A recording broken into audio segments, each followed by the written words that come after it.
Gillespie joins us now from Emory University. Wow, that was quick. Vernon Jones goes down at 8:03 for the most part, huh?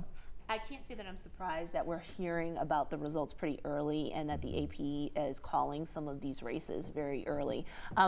Just how this works is that if the results are going according to trend, that probably suggests that the national news outlets are going to call these races early. I think the lesson here on the Republican side is just having an endorsement from Donald Trump does not guarantee victory. If you don't have a lot of experience, as in the case of Jake Evans, or if you have a ton of baggage and aren't from the district, which is the issue that Vernon Jones had, that's not going to be offset by having an endorsement from Donald Trump. And so I think the voters have spoken for candidates who have paid their dues a little bit more in the 6th district, or candidates that have deeper roots in the 10th district. And so I think that's why we're seeing the outcomes that we're seeing there. That's one of the litmus tests of this evening, and I know it's a small turnout and all of that, but we're constantly going to be taking the temperature gauge on Donald Trump and his impact on the electorate here. Well, I think sometimes we need to do that with caution.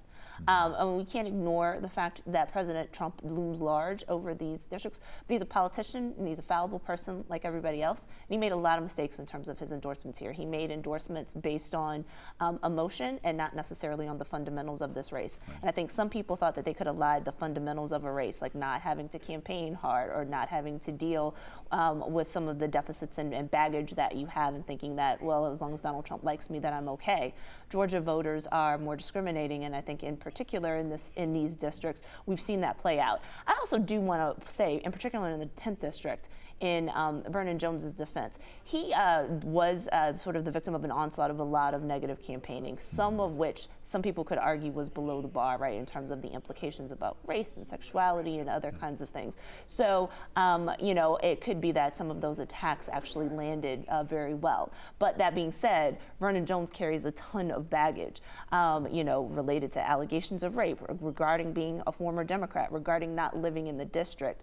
Those would compound, and most people would have probably not endorsed him. Dr. Andra Gillespie will be with us all evening long. We look forward to more of your insight, and we will take a break. A reminder that we can text you the results at 404-885-7600 if you're wondering what's going on in the very latest numbers. We got that for you. We'll be right back.